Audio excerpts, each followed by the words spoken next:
Hello all dear students. जैसे कि आप लोग जानते हैं कि नीट में बहुत कम टाइम बाकी है।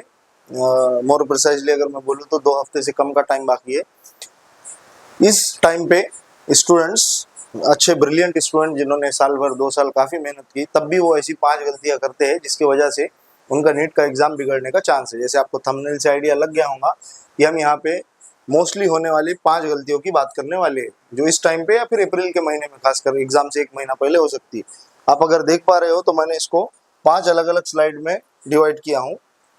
ये number 1, this one is number 2, number 3, number 4 and finally ये वाली स्लाइड। तो हम इन 5 चीज़ों को डिस्कस करेंगे, इसको कैसे ओवरकम करना है, उसका क्या अल्टरनेटिव है, ये सब चीज़ें हम इस वीडियो में डिस्कस करेंगे। तो मैं शुरू करता हूँ वीडियो। जैसे कि आप सब लोग जानते हैं, my self doctor Yunus Khan, MBBS BMMC, I am ex Bansal and ex Bakliwal faculty zoology. मैं डॉक्टर्स नीट अकेडमी DNA पे डायरेक्टर और इसका फाउंडर हूँ। We are Solapur, Maharashtra based. अगर आपको ये वीडियो इन्फॉर्मेटिव लगती है तो इसको ज़रूर अपने जिनको ज़रूरत है उन तक ये वीडियो पहुंचाएं ताकि उनका भी कुछ फ़ायदा हो सके। शुरुआत करता हूं मैं होने वाली पहली गलती से। सबसे पहले अगर आप देख पा रहे हो तो ये स्लाइड मैंने यहाँ पे लिखा हूँ, fill OMR in a particular manner. क्या मतलब है इसका? इस पे मेरा पूरा एक डिटेल वीडियो भी आने वाला है कि OMR को कैसे फिल करना चाहिए, OMR फिल करते टाइम क्या मिस्टेक्स हो सकती है, वो उस वीडियो में मैंने बड़े डिटेल में बताया हूँ। इसको अभी शॉर्ट में अगर मैं डिस्कस करूँ तो OMR हमको कैसे भी रैंडमली फिल नहीं करना है। मींस OMR को ऐसे नहीं कि एक क्वेश्चन आपने सॉल्व किया, मतलब एक क्वेश्चन आपने सॉल्व किया फिजिक्स केमिस्ट्री का और उसको उसी टाइम पे फिल किया। ये सबसे गलत मेथड, सबसे बेकार मेथड, टाइम कंज्यूमिंग मेथड। हमको ये नहीं करना है एग्जाम हॉल में। अगर ये 5 स्लाइड की मैं बात करूं जो अभी मैंने आपको बताया, उसमें से कुछ स्लाइड ऐसे है, यानी कि कुछ मिस्टेक्स ऐसे है जो अभी के 15 दिन में हो सकते हैं और कुछ मिस्टेक्स ऐसे है जो एग्जाम के 3 घंटों में होने की चांसेस है। तो ये ऐसे 2 हिस्सों में डिवाइड है पूरे स्लाइड्स। तो हमको OMR में एक क्वेश्चन सॉल्व करके उसको फिल नहीं करना है। उसका करेक्ट मेथड क्या है, इस पे मैं एक डिटेल वीडियो 10 मिनट के आसपास का यूट्यूब पे मेरा अपलोड होगा 1-2 दिन में। तो पहली गलती ये हो सकती है। इसको ओवरकम करने का सबसे अच्छा तरीका जो मेरे नज़दीक ज़्यादा प्रसिद्ध है वो ये कि आप एटलीस्ट 10 क्वेश्चन सॉल्व करो, फिर उसका 10 क्वेश्चन का OMR फिल करो। इसमें 2 अलग अलग चीजें रहती। पहली वाली चीज ये हो सकता है कि आपका, अगर मान लेते अपन की कुछ गड़बड़ा गई OMR, आपने 9th की जगह 10th फिल कर दिया या 9th की जगह 8th क्वेश्चन फिल कर दिया, तब भी आपका ज्यादा से ज्यादा एक या दो क्वेश्चन ही रॉन्ग हुआ अगर ब्लंडर होता है तो। अभी कुछ लोग बोलते हैं कि पूरे पहले एक सब्जेक्ट कर लो फिर उसकी OMR फिल करो। इसमें थोड़ा सा रिस्क बढ़ जाता है। क्यों? अगर आपका एक भी क्वेश्चन गड़बड़ा गया तो उसके आगे की पूरी सीक्वेंस आपकी डिस्टर्ब होने वाली। तो पहला पॉइंट ये था कि OMR फिल करते टाइम किन चीजों का ध्यान रखना चाहिए।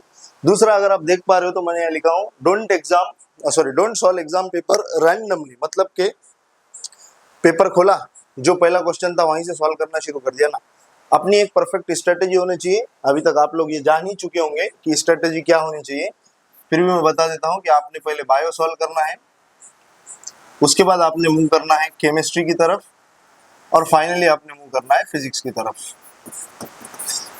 ऐसे नहीं कि पहले बायो के जो है तो 50 क्वेश्चन सॉल्व कर लिए, उसके बाद केमिस्ट्री के 15 क्वेश्चन सॉल्व किए और फिर फिजिक्स पे जंप करे, यहाँ से 10 क्वेश्चन सॉल्व करने के बाद फिर टेंशन आया, फिर बायो पे आए। ऐसे ये सबसे गंदा मेथड। तो एग्जाम पेपर को, जैसे आपको स्लाइड बता रही होगी, कि हमको रैंडमली नहीं सॉल्व करना है कहीं से भी उठा के। इसमें एक और इम्पोर्टेंट पॉइंट, कभी कभार क्या होता है, हमारी किस्मत गंदी होती है, हम जब पेपर खोलते हैं पहले ही फिजिक्स के कुछ ऐसे ग्राफ्स या कुछ ऐसे एकदम डेंजर वाली फिगर होती है जिसको देख के हम घबरा जाते हैं। ऐसे केस में आपने बिल्कुल नहीं घबराना है। आगे वो भी पॉइंट है। सबसे सही तरीका ये है कि अगर आपको पहले 3-4 question, it may be from physics, it may be from chemistry, it may be from biology, अगर आपको पहले 3-4 क्वेश्चन एकदम टफ लगते हैं, ऐसा लगता है कि ये मैंने पढ़ा ही नहीं या पढ़ा तो अभी याद नहीं आ रहा, ऐसे केस में सबसे इंपॉर्टेंट, पेपर आप पीछे से चालू करो। मीन्स बायो का सीधा 90th क्वेश्चन पे जाओ, 90वें नंबर का जो क्वेश्चन है, और पीछे से फिर मूव करो। ये भी एक बड़ा कारआमद और फायदेमंद मेथड है। तो ये थी मेरी स्लाइड नंबर 2। अब मैं बात करता हूँ स्लाइड नंबर 3, ओवर है फिजिक्स। सबसे इंपॉर्टेंट चीज इन 15 दिनों में भी, 2 हफ्तों में भी और पेपर के दौरान भी, उन 3 घंटों में भी, ये पॉइंट बड़ा इंपॉर्टेंट है। क्या मतलब है इसका? फिजिक्स को ओवर हाइप करना। देखिए, मैं जैसे कि हर बार मेरे जो ऑफलाइन स्टूडेंट्स हैं उनको भी बोलता रहता हूँ कि फिजिक्स काफ़ी बेवफा सब्जेक्ट है। आप साल भर 2 साल उससे मोहब्बत करो, उससे वफा करो, at the end of the day वो आपको धोखा देगा ही देगा। इसमें सब्जेक्ट की गलती नहीं है। मेरे को लगता है कि 11th-12th के टाइम पे जो स्टूडेंट का दिमाग रहता है वो उतना मैच्योर नहीं रहता जितना ये फिजिक्स इस टाइम पे हमारे सिलेबस को है, या उस टाइप की रीजनिंग या फिर थिंकिंग हम डेवलप नहीं कर पाते। और 2 साल का टाइम इसके लिए काफ़ी कम है। ऐसा भी नहीं कि आप 2 साल सिर्फ फिजिक्स पढ़े, आप केमिस्ट्री भी पढ़े, आप बायोलॉजी भी पढ़े, उसके साथ साथ फिजिक्स हैंडल करना इज क्वाइट टफ जॉब। तो मेरे को लगता है कि इस मोमेंट भी हमको फिजिक्स को ओवर हाइप नहीं करना है। मैं क्या बोलना चाहता हूँ, एक केस सिनारियो समझते हैं। अब हमारे पास है 3 सब्जेक्ट, हमारे पास है बायो, हमारे पास है केमिस्ट्री और हमारे पास है फिजिक्स। ओके, अभी क्या होता है, बहुत से लोग को लगता है बायो बायो तो चुटकी का खेल है, एनसीईआरटी पढ़ूंगा 340 350 ऐसे ही आ जाएंगे।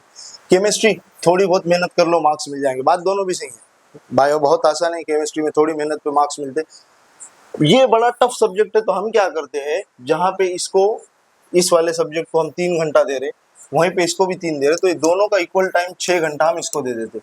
अगेन फिजिक्स बेवफा सब्जेक्ट है, 6 नहीं आप 12 घंटे भी दे दो, आपको जो क्वेश्चन फाइनल में आने हैं, यानी कि फाइनल में आपसे जो क्वेश्चन बनने हैं वो बनेंगे, जो नहीं बनने हैं वो नहीं बनेंगे।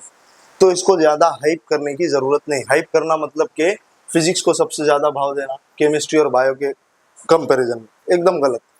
ये सबसे ज्यादा वेटेज वाला टॉपिक है, तो हम इसको ज्यादा वेटेज देंगे, ज्यादा भाव देंगे। ओके, फिर केमिस्ट्री, फिर फिजिक्स। तो मेरे ख्याल से अगर कोई एवरेज स्टूडेंट है, उसने अगर फिजिक्स को ठीक ठाक पढ़ा, बहुत अच्छा भी नहीं और बहुत बेकार भी नहीं, तब भी वो 100 से लेके 120 तक मार्क ऐसे ही ले जाता है।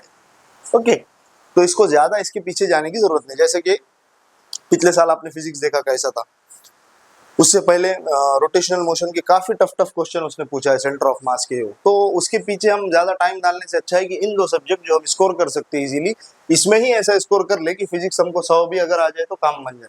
तो ये मेरा तीसरा पॉइंट था, फिजिक्स को हमको ओवर हाइप नहीं करना है। उसके बाद नंबर ऑफ मॉक टेस्ट, ये भी पॉइंट काफी इंपॉर्टेंट है, खास करके इस मोमेंट के लिए। देखिए, मॉक टेस्ट देना बहुत अच्छी बात है।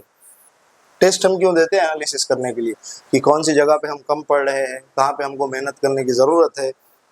ओके, अभी कुछ लोग क्या करते हैं, रोज एक मॉक, पूरा अप्रैल उनका ये सेशन चालू है, रोज एक mock test means 30 mock test. जरूरत नहीं इतने मॉक टेस्ट देने की, आप कम से कम मॉक दो, आप क्वालिटी के मॉक दो। क्वांटिटी इंपॉर्टेंट नहीं, क्वालिटी इंपॉर्टेंट है। तो मेरे हिसाब से यहाँ से आगे, यानी कि इन 15 दिनों में या 2 हफ्ते में, आप ज्यादा से ज्यादा 2 मॉक टेस्ट दो, काफी है 2 मॉक अच्छी क्वालिटी के। एलन या फिर आकाश के मॉक्स जो है बड़ी अच्छी क्वालिटी के, आप वैसे वाले 2 मॉक टेस्ट दे सकते हो, सफिशिएंट है। याद रखना, जितने मॉक दोगे उतना कम टाइम मिलेगा रिवीजन के लिए, जितना कम रिवीजन होगा एग्जाम में उतनी कम चीजें रिकॉल होंगी। हमको ये गलती नहीं करनी है, हमको मॉक एकदम कम देना है, यानी कि लिमिटेड 2, ज्यादा से ज्यादा 3, उससे ज्यादा नहीं दूंगा मैं मॉक्स।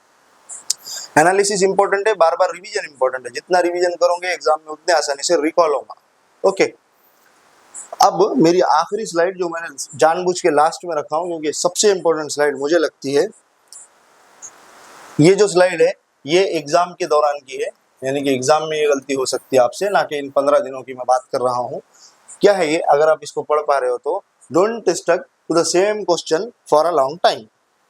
अभी क्या होता, मेरे एक्सपीरियंस से बता रहा हूँ मैं, जब बच्चे बाहर आके एग्जाम हॉल के बाहर सुनाते हैं फिजिक्स का, अगेन फिजिक्स से ही दिक्कतें है सबको। फिजिक्स का मान लेते अपन की क्वेश्चन नंबर 14, आपको क्वेश्चन आपने पढ़ा, क्वेश्चन काफी लेंदी था, आपको फार्मूला भी याद आ रहा है, बट उसका एग्जैक्ट अप्रोच आपको नहीं पता है। देखिए, एक चीज याद रखिए, आपको इतने मॉक्स देने पे से भी पता चल गया होगा, 2 ही चीजें रहती फिजिक्स में। क्वेश्चन पढ़ने के साथ ही आपको क्लिक हो जाता है कि ये मुझसे बनेगा, ये मुझसे नहीं बनेगा, बीच का कुछ नहीं रहता। बट तब भी क्वेश्चन नहीं बनने वाले के पीछे हम 10 मिनट डाल देते। एक बार अगर इतना टाइम चला गया एक क्वेश्चन के पीछे, तो इससे क्या होता, आगे के जो क्वेश्चन है 15, 16, 17, हालांकि ये क्वेश्चन ना सिंगल फार्मूला बेस्ड रहते, सिंगल स्टेप वाले, सिंगल स्टेप में इनका आंसर आने वाला रहता, तब भी हमसे क्यों नहीं बन पाते, क्योंकि हमने इसका फ्रस्ट्रेशन अब इन पे निकलेगा। यहाँ पे आपकी फिर सिली मिस्टेक्स होने लगती है। तो प्लीज, अगर आपको सिली मिस्टेक अवॉइड करना है तो फिजिक्स में कोई भी क्वेश्चन पे, इनफैक्ट केमिस्ट्री में भी, अगर आपको लगता है कि मैंने नहीं पढ़ा है, या फिर बहुत मुश्किल है वो क्वेश्चन, या फिर बहुत उसका अप्रोच जो है तो लेंदी हो सकता है, उसको स्किप करो। हमको 180 आउट ऑफ 180 नहीं लाना है, हमको एमबीबीएस का सीट चाहिए। तो ये स्ट्रेटेजी सबसे इंपॉर्टेंट। अगर आपको लग रहा है कि मुझसे क्वेश्चन नहीं बनेगा, तो प्लीज उसको स्किप करो, आगे बढ़ो। क्योंकि ऐसा होता है, ये क्वेश्चन में मान लेते अपन, ये क्वेश्चन है करंट इलेक्ट्रिसिटी का, या फिर इलेक्ट्रोमैग्नेटिक इंडक्शन का, ऐसे कोई टफ टॉपिक का। अभी क्या होता, ये वाले क्वेश्चन मान लेता हूं मैं सेमीकंडक्टर का एकदम आसान वाला। ये क्वेश्चन जो है वो इलेक्ट्रॉन फोटॉन यानी कि आइंस्टाइन इक्वेशन से मान लेते अपन, और ये जो क्वेश्चन है और आसान कोई भी कार्नोट इंजन से मान लेते। ओके, अभी तीनों क्वेश्चन एकदम आसान है, हर साल पूछता है। सेमीकंडक्टर वाला डायोड का क्वेश्चन आपको हर पेपर में दिखेगा। इलेक्ट्रॉन फोटॉन आइंस्टाइन इक्वेशन से हर एक साल में दो साल में एक बार क्वेश्चन पूछता है। उसके बाद कार्नोट इंजन, ये भी फेवरेट टॉपिक है हीट में से। तो ये आसान आसान वाले तीन क्वेश्चन जो 12 मार्क देंगे श्योर शॉट, उसके चक्कर में, इस क्वेश्चन के चक्कर में हम इनका लॉस करवा देते, जो हमको नहीं करना है।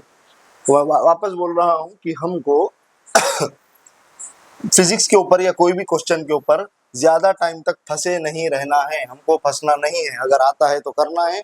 और वापस बोल रहा हूँ, आप कैसे जज कर पाओगे? आप जैसे क्वेश्चन पढ़ा आपने, आपको 1 मिनट के अंदर क्लिक हो जाता। 1 मिनट भी बहुत बोल दिया मैंने, 10-15 सेकंड में आपको अप्रोच पता हो जाता, ये पूछा है, ये फार्मूला, ये अप्रोच रहना चाहिए। अगर आपको अप्रोच क्लिक नहीं होता है तो उसको छोड़ दो, आगे के आपके वो बहुत सारे मार्क ऐड करेगा। लास्ट में एक जो चीज मुझे बताना है इस सब चीजों से रिलेटेड, एग्जाम आपका हो गया, मान लेते हैं अपन एग्जाम आपका जो है वो हो गया। अभी एग्जाम के बाहर निकलने के बाद बच्चों के दो ये रहते कंडीशंस। पहली कंडीशन जो जनरली फ्रेशर्स के साथ होती है, रिपीटर्स भी इसमें आ जाते हैं, और दूसरा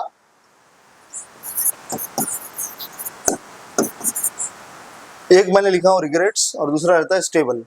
क्या बताना चाहता हूं मैं? रिग्रेट मतलब कि यार अगर थोड़ा और पढ़ लेता, यार अगर और थोड़ा अच्छे से मैं केमिस्ट्री की तरफ ध्यान दे देता, यार थोड़ा अच्छे से और एनसीईआरटी डीपली पढ़ लेता, तो क्या पता इस बार इससे भी अच्छा मेरा पेपर हो जाता।